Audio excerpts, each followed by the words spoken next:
Halo, balik lagi sama gue Ivan dari Game Dev. Kali ini kita bakal belajar tentang function. Jadi sebenarnya function itu adalah kumpulan dari beberapa code yang bisa kita panggil berkali-kali. Dan cara bikin function hampir mirip kayak cara kita ngebikin variabel. Caranya, kita pertama tentuin dulu function ini public atau private. Oh, dan satu lagi gue juga mau ngasih tahu, kalau misalnya kita di depan sini ini float kan, di depan sini kita nggak nulis antara dia public atau dia private. Misal gue nggak nulis kan, gue cuma nulis float doang nih. Artinya dia bakal jadi private. Jadi defaultnya itu private guys. Jadi sebenarnya gue mau bikin private float sama float aja, ini sama aja nggak ada bedanya. Kecuali kalau gue bikin public. Nah ini baru beda. Karena defaultnya adalah private gitu. Oke, sekarang gue bakal coba bikin function. Pertama gue declare dulu depannya public. Habis itu tipenya apa? Kalau di variabel kan tipenya ada string, float. Nah, di sini juga sama. Tapi bedanya dia ada tipe yang namanya void. Gini, sama kayak void start di sini. Ini sebenarnya private void start nih sama aja nih. Jadi public void, misal gue tulis print result. Terus gue pakai tutup kurung dan kurung kurawal. Jadi sama kan kayak yang di atas kayak void start, bedanya kita bikin function sendiri. Nah, terus kita coba copy ini, cut aja taruh ke dalam sini. Jadi, kalau misalnya kita panggil kode print result, maka kode ini akan dijalanin. Dan pastikan print result ini kita panggil di start. Karena kalau kita nggak panggil di start, terus gue buka kurung, titik koma. Kalau gue nggak panggil di start, maka kode di sini nggak akan pernah jalan guys. Karena kan Unity harus masukin ke start atau update. Atau update gini. Dan jadi kalau misalnya gue play sekarang,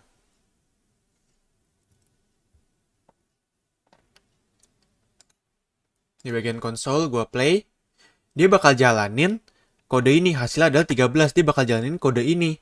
Walaupun gue nggak nulis kode ini di dalam start, gue cuma masukin dia ke dalam function print result, terus gue panggil function print resultnya di start gitu guys. Dibanding kalian misal copy gini, bikin ini, kalian bisa tinggal manggil nama functionnya doang. Di situ salah satu tujuan adanya function, dia bisa print result lagi gitu. Nah, ini artinya kita bakal jalanin kode ini 2 kali. Nah, terus yang lebih mantepnya lagi dari function, kalian bisa masukin parameter. Parameter itu biar kode kalian ini bisa berjalan dengan variabel yang beda-beda gitu guys. Jadi, cara bikin parameter tuh kalian bikin di dalam kurung ini. Kalian mau bikin parameter float misalnya number 3, terus float number 4. Jadi, ini ada error, nggak apa-apa karena kita belum masukin parameternya. Jadi habis itu, di bagian sini kita bisa ubah nih.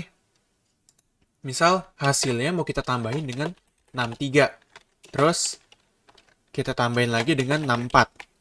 Jadi gini, kita tetap jalanin kode yang biasa, tapi kita tambahin lagi dengan 63 dan 64. Nah, 63 dan 64 itu apa sih? Itu adalah yang bakal kita masukin pas kita panggil functionnya.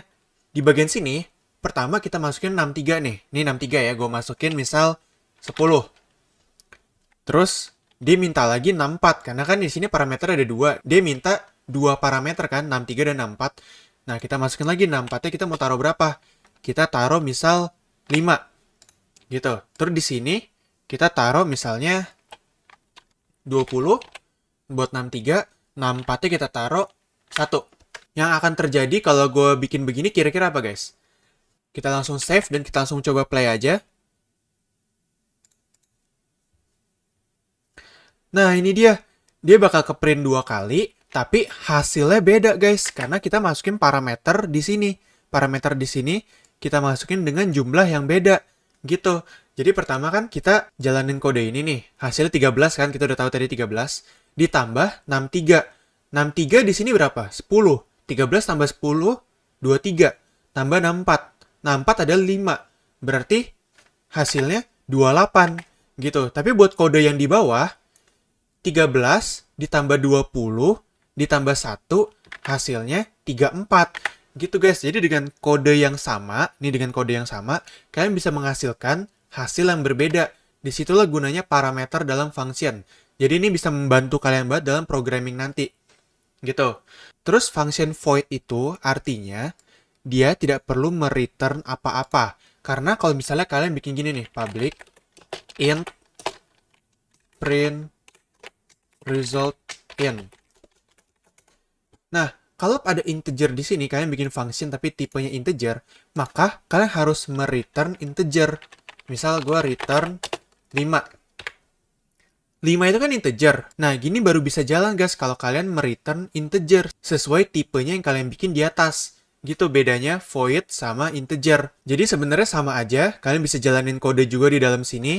Kalian jalanin kode juga. Bedanya kalau tipenya bukan void, kan harus mereturn variabel yang tipenya sesuai sama tipe functionnya. Gitu guys. Jadi bisa apa aja, bukan cuma in, bisa public bool, function bool, bisa public float,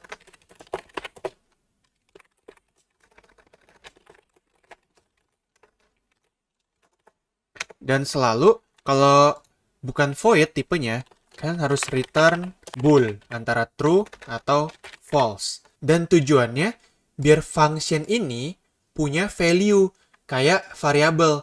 Nih, misal gue punya variabel public function bool misal ya, sama dengan true. Ini tambahin bool. Nah, misal begini. Berarti kan gue punya variabel function bool, value-nya true. Nah, sama aja kayak gini. Kita punya function namanya function bool, dan dia value-nya false.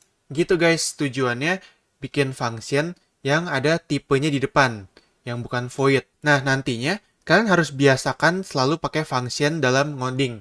Jadi kalian grouping kode apapun di dalam function, biar kalian bisa reuse kode tersebut. Nggak perlu nulis kode yang sama berkali-kali. Jadi jauh lebih efisien dengan function guys, oke? Kedepannya, kita bakal mulai belajar tentang conditional statement. Gue Oliver Game Dev, sampai jumpa di video selanjutnya.